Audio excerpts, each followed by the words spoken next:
परमार्थामध्ये साधना ही अत्यंत महत्त्वाची आहे. आता आपण सगळेजण साधना करतो, पण ती साधनेची जी काही गांभीर्यता आहे, ती साधना कशी करावी, का केली पाहिजे, कधी केली पाहिजे, कशा पद्धतीने केली पाहिजे, याच्याबद्दल आपण तेवढ्या पद्धतीने जागरूक नाही. वास्तविक साधना म्हणजे काय आहे, तर परमात्मा आणि आत्मा म्हणजे आपण यांचा संपर्क करून देण्याचं साधन म्हणजे साधना आहे. आपण देवापासून वेगळे आहे का? नाही. आपण आणि परमात्मा एकच आहोत. फक्त अज्ञानामुळं परमात्मा आणि आपण वेगळं आहे असं आपल्याला भासतं. भगवान परमात्म्याने तर केव्हाच आपल्याला आपलं आहे म्हणून सांगितलेलं आहे. भगवान गीतेमध्ये सांगतात, ममे वांश जीव लोके. भगवान सांगतात, हे माझे अंश आहेत. ह्या वाक्यामध्ये हा माझा जो शब्द आहे ना, अत्यंत महत्त्वाचा आहे.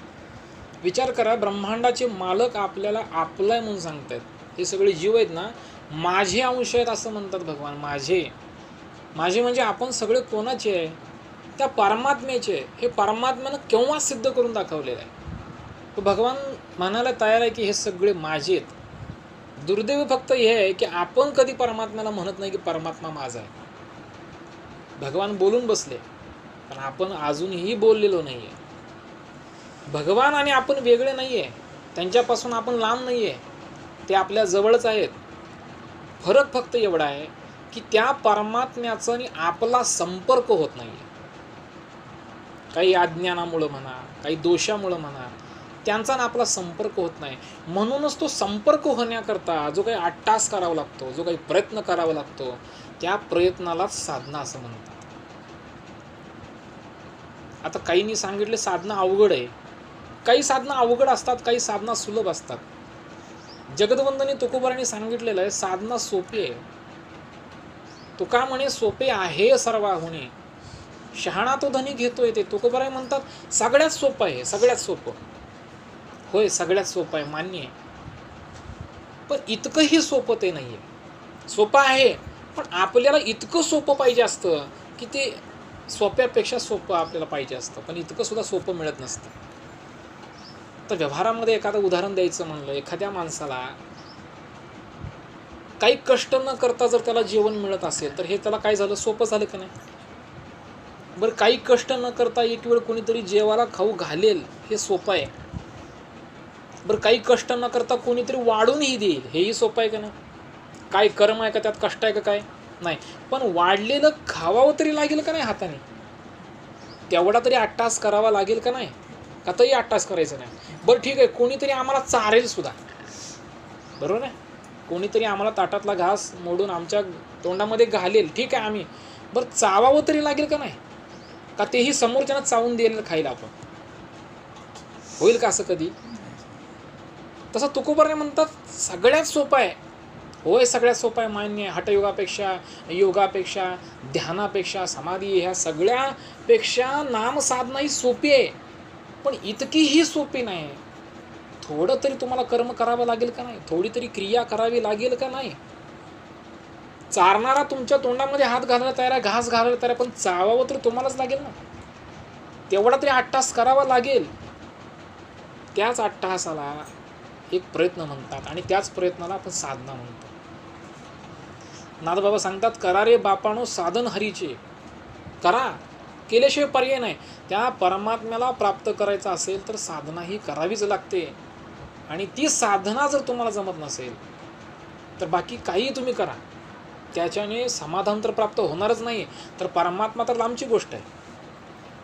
आणि या साधनेच्या माध्यमातूनच त्या परमात्म्याला आपलं मानायचं आहे. मगाशी मी म्हणलं, देवाने आपल्याला केव्हाच आपलं मानलेलं आहे. आणि तुकोबाराय सुद्धा आम्हाला ते सांगतात, तुम्हाला सुद्धा देवाला आपलं मानल्याशिवाय समाधान नाही. आपला तो एक देव करून घ्यावा. त्या देवाला आपलं मानलं पाहिजे. मग त्याच्यासाठी साधना केली पाहिजे, प्रयत्न केला पाहिजे. देवाला आपण आपलं मानतो ना, मग त्याला भेटण्यासाठी प्रयत्न केला पाहिजे का नाही? मग तो प्रयत्न करणं म्हणजे साधना आहे. मग तो कधी करावा? काल मी बोलून गेलो. देवाला भेटायचं असेल, देव म्हणजे कोण आहे? ब्रह्म आहे, परमात्मा आहे. त्या परमात्म्याला भेटायचं असेल, ब्रह्माला भेटायचं असेल तर ब्रह्ममुहूर्तावर साधना केली पाहिजे. काल मी बोलता बोलता बोललो काही जण साधना उशिरा करतात, आपल्या मनाला वाटेल त्या वेळेला करतात, मनाला आवडेल त्या वेळेला उठतात.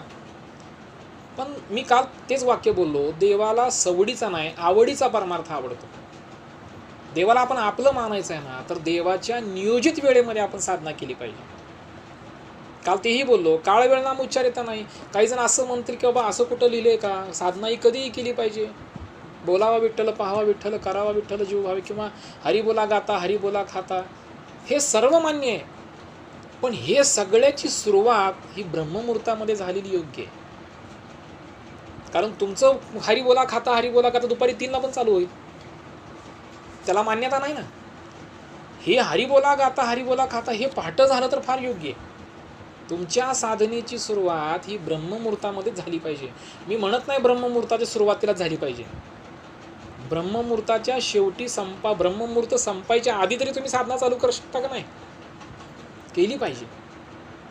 किमान साधनेसाठी तेवढा अट्टहास केला पाहिजे. परमात्म्याशी संपर्क होणं सोपं नाही. अहो साधक कोणीतरी परराज्यात गेलं तर तिथं संपर्क व्हायला वेळ नसते, लवकर आपला संपर्क होऊ शकत नाही, बिझी लाईन लागते, फोन लागत नाहीत, पर्याय नसतो. आपण किती वेळ वाट बघतो की नाही. मग कोणीतरी सांगतं एक काम करा, आता कसं आहे सगळ्यांची लाईन चालू आहेत, कोणी जागा आहे, मग ते सांगतात लोक काय करा तुम्ही पहाटं लावा फोन. आपले परगावी कोणी गेला असेल तर तुम्ही काय म्हणतात लोक, पहाटं फोन लावून बघा. का? लाईन क्लिअर असते. का बरं क्लिअर असते लाईन? कारण सगळे लोक झोपलेले असतात, कोणी फोन वापरत नाही आहे. तसं परमात्म्याची लाईन क्लिअर आहे आपल्याला कधी, पहाटं. ब्रह्ममुहूर्ताला कोणी देवासमोर जाऊन मागत नसतं माझं असं होऊ दे, माझं तसं होऊ दे. मंदिरात कोणाची गर्दी नसते, देवांसमोर कोणाची गर्दी नाही, देवांसमोर कोणाची लाईन नसते, कोणी देवाला काही मागायला बसलेलं नसतं. पहाटं सगळे झोपलेलं असतं. पहाटं फक्त देवाला आपली मानणारीच उठत असतात. म्हणून पहाटंसुद्धा आपली लाईन कशी आहे, क्लिअर आहे. म्हणून देवाला प्राप्त करायचं असेल तर साधनेचा पहिला अट्टास आहे, आपल्याला पहाटं उठावं लागेल. आणि फक्त ब्रह्ममुहूर्तात उठून चालत नाही, ब्रह्ममुहूर्तात साधना चालू केली पाहिजे. मी काल बोललो संपायचा विचार करू नका, साधना रात्री 11ला संपू द्या. आणि ते करत असताना कामही करा, असं नाही की बाबा दिवसभर साधनाच करा. भगवान गीतेमध्ये सांगतात कर्म अत्यंत महत्त्वाचं आहे, कर्मसुद्धा केलंच पाहिजे, काम सोडून बसा असं मी म्हणत नाही आहे.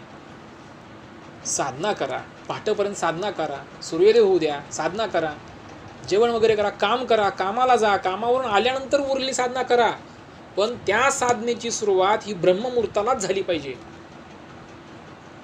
ही साधनेची आवश्यकता आहे, कारण तीच साधना तुम्हाला परमात्म्यापर्यंत घेऊन जाते आणि तीच साधना तुम्हाला एक समाधान प्राप्त करून देते. आता स्वतःच्या बुद्धीनं साधना कोणी करतं, कधी वाटेल तेव्हा करतं, दिवसभर काम करून रात्री 9-10ला कोणी बसेल. मी 9-10ला बसण्याच्या विरोधात नाही आहे, रात्री 11ला साधनेला बसा त्याच्याही विरोधात मी नाही आहे. पण त्या साधनेची सुरुवात ब्रह्ममुहूर्तात किमान अर्धा तास तरी सकाळी साधना झालीच पाहिजे. दिवसभर तुम्ही किती करा किंवा न करा, पण साधनेची सुरुवात ही ब्रह्ममुहूर्तातच झाली पाहिजे. तर तो देवाबद्दल केलेला एक प्रयत्न असणार आहे आणि तो परमात्म्याला आवडेल. असा कुणी 9-10ला उठून साधना करेल? तुम्हीच परमात्मा समजा स्वतःला. तुम्हाला आवडेल का तुमच्यासाठी कोणीतरी 10ला उठलंय, तुम्ही म्हणताल त्यात काय 8 तास एवढा? तुमच्यासाठी कोणीतरी 3:30-4ला उठत असतं आणि साधना करतं, त्यावेळेस तुम्हाला काय होतं, आनंद होतो. मग त्या परमात्म्यालाही आनंद होणार आहे. तुम्ही जर 4-4:30, मी म्हणतो 4-4:30ला उठा. ब्रह्ममुहूर्त संपायच्या आधी तुमची साधना ही झाली पाहिजे, ही साधनेची आवश्यकता आहे. म्हणून साधनेला कसं बसलं पाहिजे, साधनेचे बरेच नियम आहेत. साधनेला कसं बसलं पाहिजे, कोणत्या पद्धतीत बसलं पाहिजे, कुणीकडे मुख करून बसलं पाहिजे. आमच्या तुकोबाने सांगितलं हरीच्या दासा शुभ काळ 10 दिशा, सगळ्या दिशा हरीच्या दासाला शुभ आहेत. आपण हरीचे दासच आहे. पण बऱ्याच हरीचे दास अजून सुद्धा म्हणतात आम्हाला ध्यान लागत नाही, देव आम्हाला दिसत नाही. मग देव दिसत नाही तोपर्यंत किमान देवाकडे चेहरा करून बसा ना. एखाद्याला सांगायला गेलं बाबा असं बसू नका तसं बसू नका, तर ते आपल्याला प्रमाण सांगतात हरीच्या दासा शुभ काळ 10 दिशा. मग ध्यान का लागत नाही? जोपर्यंत ध्यान लागत नाही तोपर्यंत परमात्म्याकडे बघून बसा. ध्यान करीत असताना मनामध्ये विचित्र विचार येतात, नाही ते आठवायला लागतं. मग ते आठवायला ना डोळे उघडा आणि बघा परमात्म्याकडे, बघा. पुन्हा ध्यान लागले पुन्हा डोळे दाखवून बसा. याच्यासाठी परमात्म्याकडे बघत बसायचं आहे. त्यांच्याकडे तोंड करून ध्यानाला बसायचं आहे. वाचनाला बसताना, पारायण करताना, नामसाधना करताना कोणतीही साधना करा, पण ती देवाकडे बघतच करा. मग देवघरात कमी जागा असेल तर एखादी प्रतिमा असते, बाहेरच्या घरामध्ये असेल, कुठल्या खोलीमध्ये असेल, त्या प्रतिमेकडे तोंड करून बसा. कुठेही बसा, पण त्या प्रतिमेकडे तोंड करून बसा. कसं बसावं, कुठं बसावं, कधी बसावं, साधनेचे अनेक नियम आहेत. एक एक एक एक करून तुम्हाला सर्व काही सांगेन, पण ते तुमच्यात बदल झाला तर मान्य. आता साधनेला बसण्याकरता 2 प्रकारच्या शुद्धी महत्त्वाच्या आहेत. नीट ऐका, हे अत्यंत महत्त्वाचा विषय आहे. साधनेला बसताना 2 प्रकारच्या शुद्धी महत्त्वाच्या असतात. एक आंतरिक शुद्धी आणि एक बाह्य शुद्धी. आता तुम्ही म्हणाल हे काय आहे शुद्धी? शुद्धी म्हणजे स्वच्छता. आता आज बाह्य शुद्धी सांगतो तुम्हाला. एक उदाहरण देऊन सांगतो म्हणजे तुमच्या सहजतेने लक्षात येईल. आता मला सांगा, आपल्या घरी जर एखादा पाहुणा येणार असेल, हे आपल्याला 2-3 दिवस आधी कळलं आणि त्यांनी सांगितलं बाबा आम्ही अमुक एक दिवशी तुमच्या घरी येऊ. एक 2-3 दिवस आपल्याला कळलं आणि तो पाहुणा आपल्यासाठी विशेष आहे. मला सांगा आपण काय करू त्या पाहुण्यासाठी? आपण लगेच घरामध्ये चालू करतो, चला 2-3 दिवस राहिले त्यांनी येणार आहेत आपल्या घरी. मग सुरुवात कुठनं असते आपली माहिती आहे का? घरामध्ये कुठं घाण आहे का, कुठं जाळ्या आहेत का, कुठल्या वस्तूवर धूळ बसली आहे का, ती जाळी काढण्यापासनं, त्या वस्तू पुसण्यापासनं. कधी 12 महिने पुसणार नाही आपण, पण पाहुणा येणार म्हणल्यानंतर त्या वस्तू स्वच्छ करतो. कपाट पुसून घेतो, फोटो पुसून घेतो, घरातल्या काही वस्तू आहेत त्या पुसून घेतो.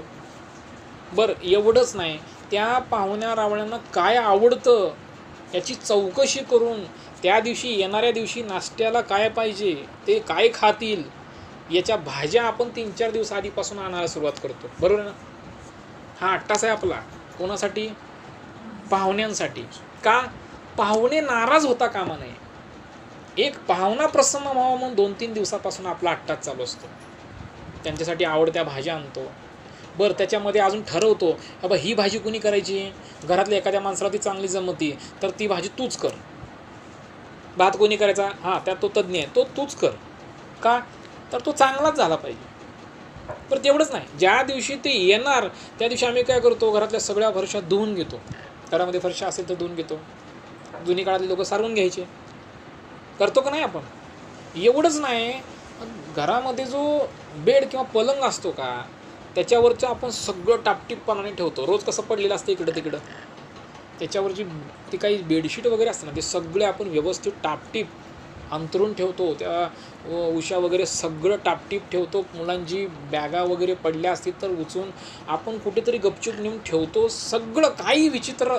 आणि इतकंच नाही तर स्वतः घरात 10 वेळा येऊन बघतो. पाहुण्यांच्या दृष्टीनं, मीच पाहुणा असं समजून घरामध्ये येऊन बघतो, काही विचित्र दिसतं का आपल्याला? बघतो का नाही? आपण बघतो 10 वेळा. का? कशासाठी? पाहुण्यांना वाईट वाटू नये. पाहुण्यांना काय वाटेल हा विचार आपल्या मनामध्ये करून आपण हे सगळं आवडतो. आणि आता पाहुणे यायला किती वेळ राहिला? अर्धा तास राहिला. मग अर्धा तास राहिल्यानंतर आम्ही काय करतो, चला आता आपण स्वतःला नीट करूया. बरोबर ना?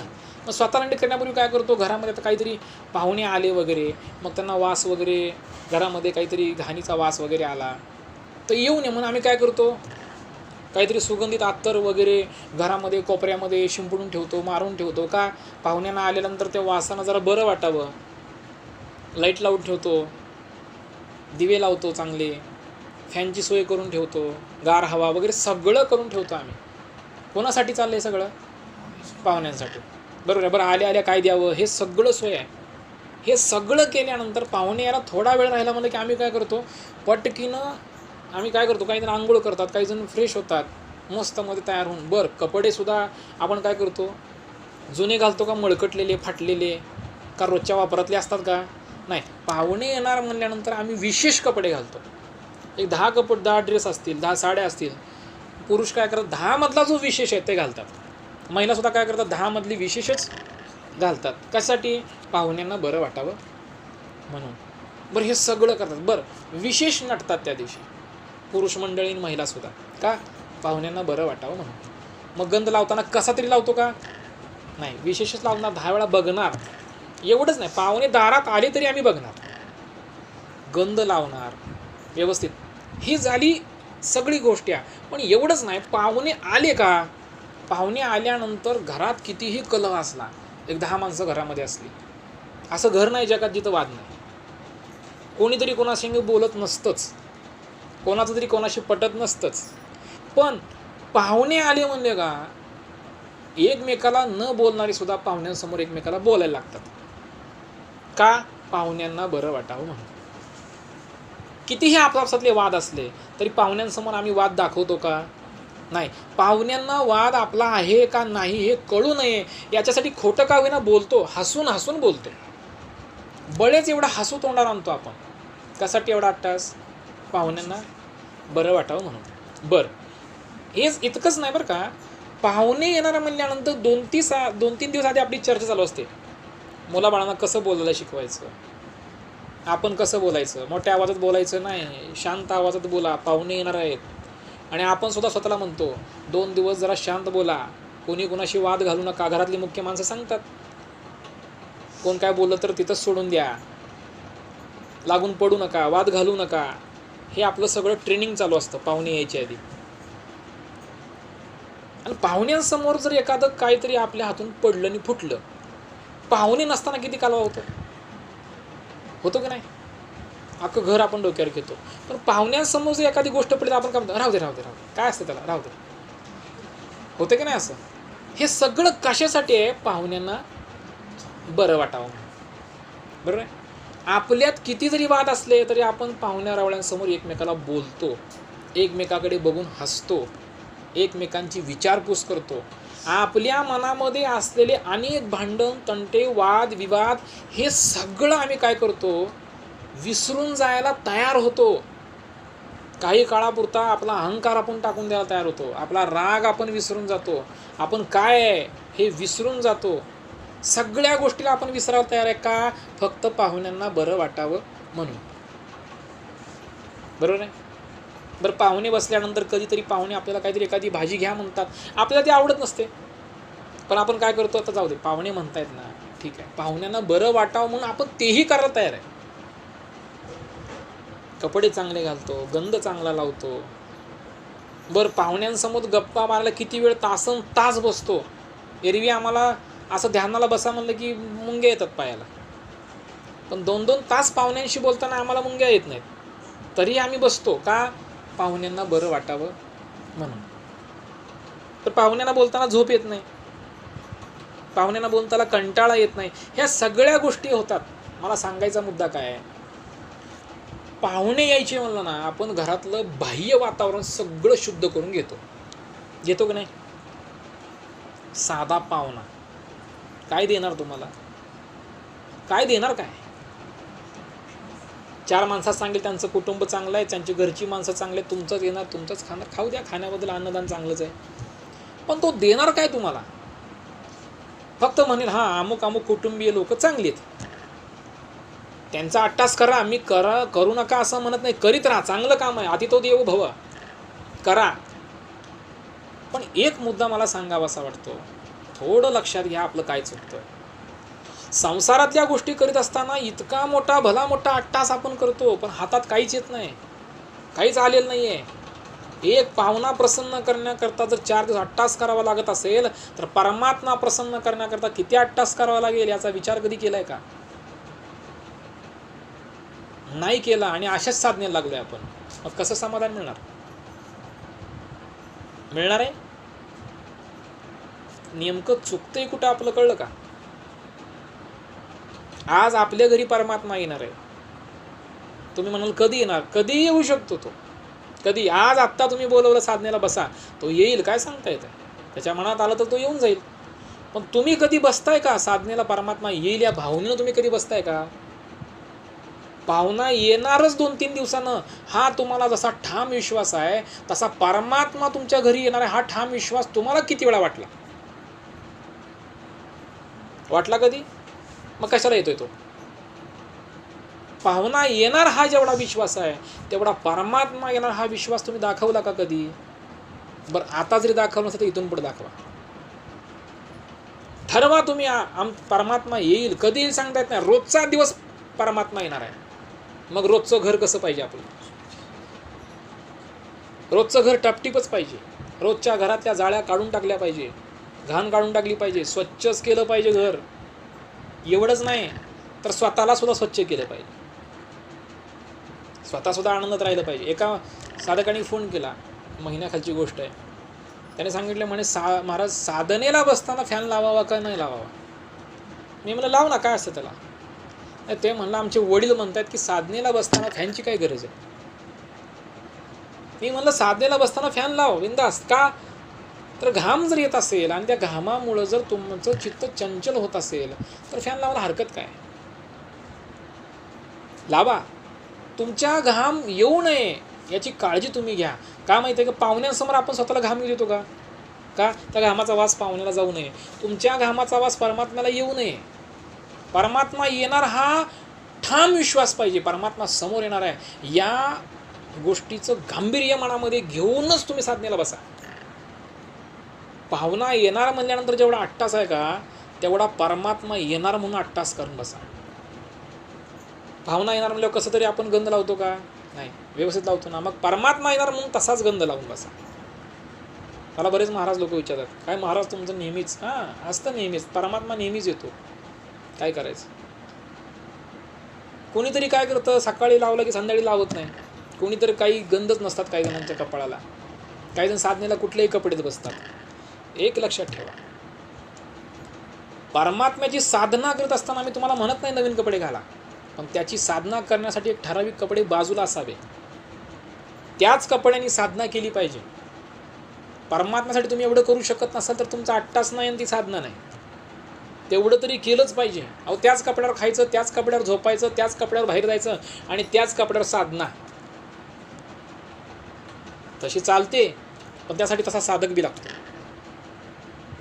सुरुवातीच्या काळामध्ये त्याचे कपडे बाजूला असावे, त्याची जागा बाजूला असावी, बसण्याचं आसन वेगळं असावं. ह्या सगळ्या गोष्टी तयारी तुम्ही केली पाहिजे. परमात्मा येणार हा भाव तुमच्या अंतःकरणात चांगल्या पद्धतीने रुजला पाहिजे. एवढंच नाही, त्याची पुढची स्थिती आहे, पाहुणा येणार म्हणल्यानंतर तुम्ही घरातले सगळे वादविवाद 2-3 दिवस शांत करता. उद्या पाहुणा येणार म्हणले की आजपासून आपण एकमेकाची भांडणं कमी करतो. चला काही 2 दिवस पाहुणे येऊन जाऊ दे, तो पण काही कालवा करायचा नाही. मला सांगा, परमात्मा येणार हा भाव तुमच्यामध्ये जोपर्यंत येत नाही मग तुम्ही घरामध्ये वादसुद्धा कमी केले पाहिजे. एकमेकांनी भांडत असताना विचार केला पाहिजे, परमात्मा काय त्याच्या एकट्या ध्यानात येणार नाही, तुमच्या बी ध्यानात येणार आहे, म्हणून तुम्ही सुद्धा वाद कमी केला पाहिजे. घराघरामध्ये वाद कमी व्हायला हे सुद्धा एक प्रकारचं चांगलं औषध आहे. प्रत्येकाच्या हृदयात परमात्मा येणार आहे, तो तिथं आहेच, फक्त आपल्याला दिसणार आहे. प्रत्येकाने विचार केला पाहिजे, आपण जर वाद केला तर परमात्मा आपल्या ध्यानात येणार नाही, हे आपलं नुकसान होईल, म्हणून वादाला टाळलं पाहिजे. प्रत्येकानेच वादाला टाळलं पाहिजे, प्रत्येकानेच भांडण तंटे सोडले पाहिजे. आता पाहुणा येणार म्हणजे आपण राग विसरतो, घडलेल्या काही जुन्या गोष्टी विसरून जातो. का, पाहुण्याला बरं वाटावं म्हणून. मग परमात्म्याला बरं वाटावं म्हणून तुम्ही काही गोष्टी विसरू शकत नाही का. तुमचे झालेले अपमान तुम्ही विसरू शकत नाही का. तुमचा राग तुम्ही विसरू शकत नाही का. तुमचा अहंकार तुम्ही विसरू शकत नाही का. मग एवढं जर तुम्हाला जमत नसेल तर तुम्ही परमार्थ नाही केला. बरं करायचा असेल तर त्या पाहुण्यांपेक्षा जास्त अट्टास तुम्हाला देवासाठी करावं लागेल. म्हणून साधनेला बसण्यासाठी पाहुणा यायचा म्हणल्यानंतर 2-3 दिवस आधी आपण भांडण करत नाही. साधनेला बसण्यासाठी विचार करा, मन कधीपासून शांत लागतं. आमचं कसं आहे, भांडण करून काही काही लोक साधनेला बसतात, काही जण तर वैतागून साधनेला बसतात. कशी साधना होणार, कसा अट्टास होणार, कसा परमात्मा ध्यानात येणार. मी बाह्य शुद्धीबद्दल बोलतो बरं का, अजून आंतरिक शुद्धीकडे गेलेलो नाही आहे. हे बाह्य वातावरण सांगतो मी तुम्हाला. बाहेरचं वातावरण कसं असलं पाहिजे, साधनेला बसण्याकरता आपल्या देवघरातलं सुद्धा भगवंताला आवडेल ही अगरबत्ती पाहिजे. आपण आपल्याला आवडेल ती लावतो, एक ती एक. आता काही जण काय करतात, एक ती एकच महिनाभर, एक ती एकच, दुसरं पाकिट फोडायचं नाही का, ती तर संपू द्या. तुम्हाला एक ती एक लावल्यावर लोकांनी कधी विचार केलाय का परमात्म्याचा. परमात्म्याचं अस्तित्व पहिला मान्य करा. तो येतोय आमच्या घरामध्ये रोज आणि आम्हाला रोज बघतोय, ही भावना पहिला ठेवा. मग तुम्ही रोज उदबत्त्या बदलचा. नसेल तर हरकत नाही, तो पानावर सुद्धा प्रसन्न होतो. असेल तर केलंच पाहिजे. कळलं का मी काय बोलतोय? नसेल तर हरकत नाही, पण असेल तर केलंच पाहिजे. वेगवेगळ्या पद्धतीच्या उदबत्ती लावा, वेगवेगळ्या पद्धतीची फुलं घाला, रोज देवाला वेगळ्या पद्धतीने नटवण्याचा प्रयत्न करा. तो येतोय ही भावना पहिला ठेवा. हे लक्षात ठेवा, परमात्मा आजही येतो, फक्त आपला विश्वास पाहिजे. भगवान हा भावाचा भुकेला, गिरधर लाल तो भाव का भुका. परमात्मा आज आत्ता या क्षणी येऊ शकतो, पण तेवढी तीव्रता आपली नाही हो. आपल्याला वाटत नाही तो कशाला येईल, आमची तेवढी भक्ती नाही, हा आमचा विश्वास कमी आहे, म्हणून परमात्मा आम्हाला भेटत नाहीये. म्हणून परमात्म्याची साधना करायची असेल ना, लक्षात ठेवा, पहिलं बाह्य वातावरण व्यवस्थित करा. साधनेला बसताना कपडे स्वच्छ घालून बसा, परमात्मा माझ्याकडे बघेल या भावनेनं बसा. ताट बसा. काही जण साधनेला असं बसतात, देवाने बघूनच पळून जावं, तसेच कामं करायची, तसंच बसायचं, चेहऱ्यावर तसंच घाम आलेला, तसेच केस विस्कटलेले. अहो परमात्मा बघतोय, बघणार आहे. आज माझा वासुदेव, माझा पांडुरंग माझ्या समोर येऊन जाणार आहे, ही भाव तुमच्या अंतःकरणात असला पाहिजे. नटलं पाहिजे. भावना येणार म्हणल्यावर आम्ही नटतो ना, परमात्मा येणार म्हणल्यावर नटलं पाहिजे. लोक काही म्हणू द्या, त्यजुनियाजन भक्ती करा, लोकांचा त्याग करा, लोक काय म्हणतील याच्याकडे बघू नका. साधनेला बसताना प्रसन्न होऊन बसा, शुद्ध होऊन बसा. मनातले सगळे विचार काढून टाका. कोण काय बोललं, कधी बोललं, कशाला बोललं, हे सगळं काढून टाका. आणि तरी पुन्हा पुन्हा येत असेल तर लक्षात ठेवा, वादविवाद कमी करा. कोणत्याही गोष्टीला जाऊ दे म्हणून शिका. झालेली गोष्ट सोडून द्या. या जग सगळं नाशिवंत आहे, सगळं काही माघारी येणार नाहीये. एक परमात्मा सत्य आहे, बाकी सगळं खोटं आहे, याची अनुभूती घ्या. आणि बाकी सगळ्या गोष्टीला शून्य किंमत द्या. आणि एक परमात्मा सत्य आहे.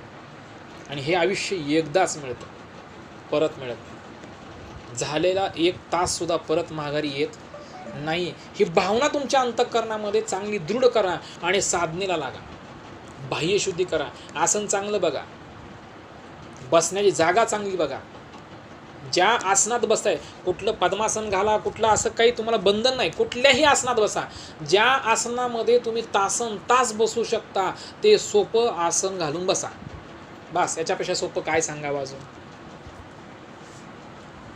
कोणाला पाठीचा त्रास होत असेल तर टेकून बसा. परमात्मा समजून घेतो, त्याला सगळं कळतं. जगदो तुकोबराय म्हणतात, बोलून या काय दाऊ, तुम्ही जीव जगाचे. त्यांना बोलायची गरज नाही, त्यांना सगळं कळतं. फक्त तुमचं अंतःकरण शुद्ध ठेवा. जाणून बुजून कुठली गोष्ट करू नका. बाकी कसं बसावं, काय खावं, अहो नैवेद्य तर काय लागतं त्याला, पत्रम पुष्पम फलम तोय, तो काही पूजापत्र काही, त्याला काही चालतं. तो तुमच्याकडून हट्टानं काही मागून घेणार नाहीये. फक्त एक लक्षात ठेवा, अंतःकरण शुद्ध पाहिजे तुमचं. बाकी तुमचे पंचपक्वान जरी असले आणि तुमच्या घरातलं वातावरण जर नीट नसेल तर परमात्मा तुमच्या घराकडे बघणार सुद्धा नाही.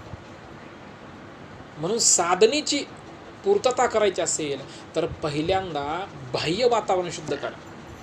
साधना व्यवस्थित करायची असेल तर आधी स्वतःला व्यवस्थित करा. स्वतः मलिन राहू नका. स्वतः शुद्ध राहा, सुंदर राहा, स्वच्छ राहा. मन सुद्धा स्वच्छ ठेवा. कोणाशी वाद घालू नका, कारण वाद घातल्यानं मन चंचल होतं, मनामध्ये त्याचा परिणाम होतो, कलह निर्माण होतो, डोक्यामध्ये तेच विचार येतात.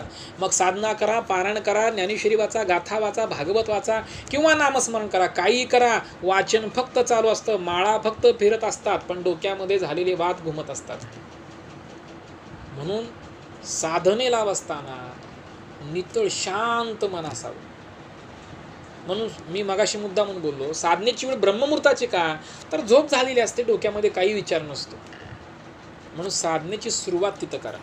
पाया चांगला असेल ना, इमारत कधीही चांगली असते. म्हणून साधनेची वेळ, साधनेचा पहिला पाया हा चांगला असला पाहिजे. 2 प्रकारच्या शुद्धी आहेत, एक अंतःकरण शुद्धी आणि एक बाह्य शुद्धी. आता जी तुम्हाला मी सांगितली ही बाह्य शुद्धी आहे. म्हणून साधनेला बसताना कधी लक्षात ठेवा, बाह्य शुद्धी करून बसा. त्याच्यामध्ये हैगई करू नका. चला कधी आता काही जण झोपेतनं दुपारी उठतात आणि असेच काही नाही, तसेच बसतात साधनेला. देव येणार या भावनेनं बसा. झोपलेल्या कपड्यावर साधनेला कधी बसू नये. लक्षात ठेवा, ह्या सगळ्या गोष्टी जाणीव तुमच्यामध्ये असली पाहिजे. आणि जरी ते जमत नसेल तर किमान स्वच्छ तरी व्हा, चांगलं तरी व्हा, नटा. तो परमात्मा, तो पांडुरंग परमात्मा, तो श्रीकृष्ण हरी परमात्मा तुमच्याकडे बघणार आहे आज. या भावनेने साधनेला बसा. सगळा कलह विसरून जा.